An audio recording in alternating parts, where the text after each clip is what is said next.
we know the #1 New Year's resolution every year is to do what? Lose weight, right? 38% of Americans vow to stick to the latest diet craze, but will they? Our next guest, author of Why Diets Are Failing Us, explains exactly why most diets don't work. Please welcome Peter Greenlaw. Hi, Peter. Happy New Year. Happy New Year. All right. Okay, so I have been dying to get you in this seat to ask you, why do you think diets don't work?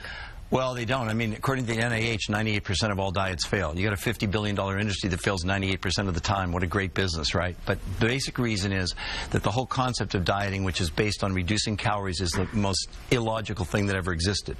What no one has ever talked about is the nutritional density of the calorie. So instead of counting calories, we should be making every calorie count.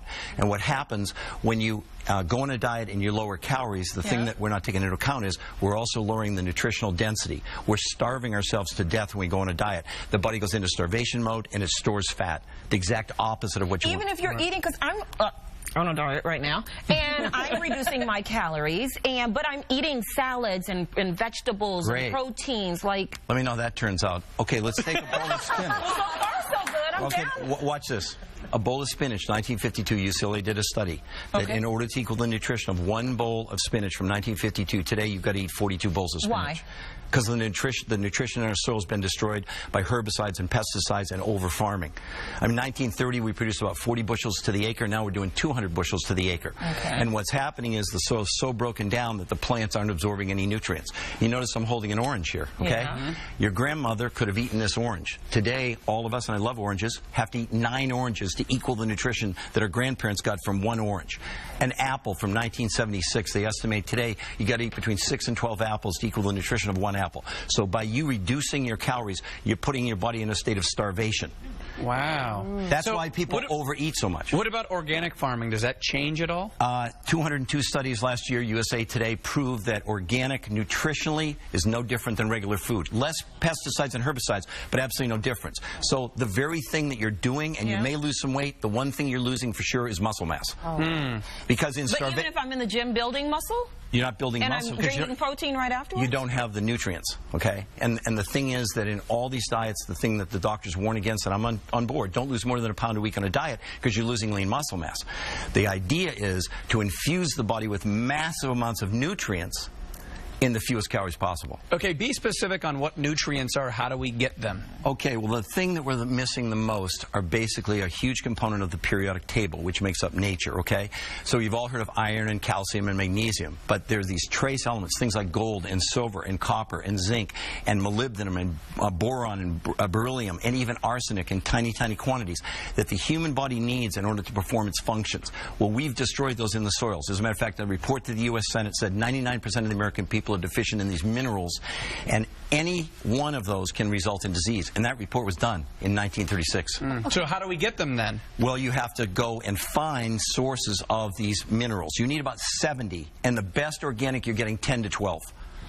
Go ahead. So you're saying that we are counting calories so much that now we're not getting enough nutrients and our body goes into starvation mode. Absolutely. What does starvation mode mean for our bodies? Well, basically it's called ketosis. And in simple layman's terms, what it means is that the body will begin to stop burning fat and store it because we're in starvation. The body's in panic mode, basically. So it doesn't matter how much exercise you do. No. It doesn't matter how well you... No, that can actually make it worse because now you're eating food with no nutrition in it, and what happens is the body gets to a choice point. It only has 3 things it can burn: sugar, muscle, and fat.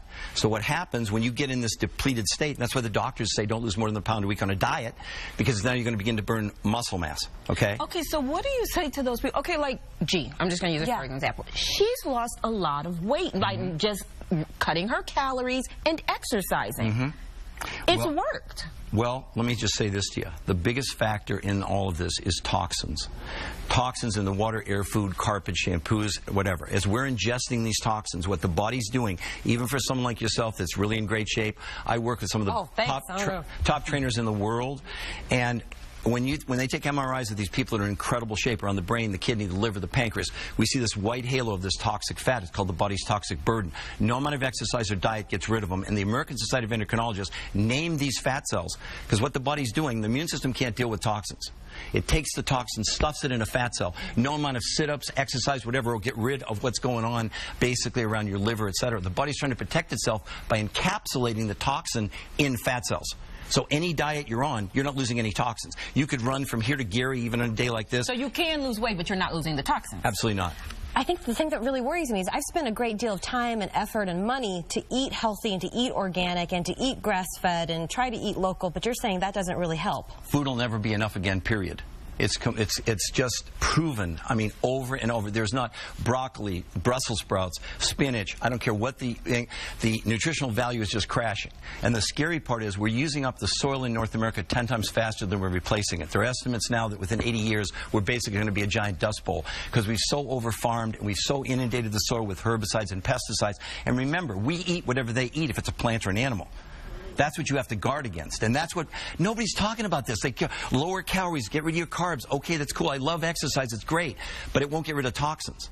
How do we get rid of the toxins? Oh, okay. Well, we're going to talk about that in the next segment. All right, let's do that. That's a good team, because I'm hoping that there's a better ending to this, Peter, right now. This is very dismal. This is frustrating. I'm not happy with what you're saying. Yeah, so I got a whole bunch more to say. That's right. Peter's going to give us some answers after the break. We'll be right back.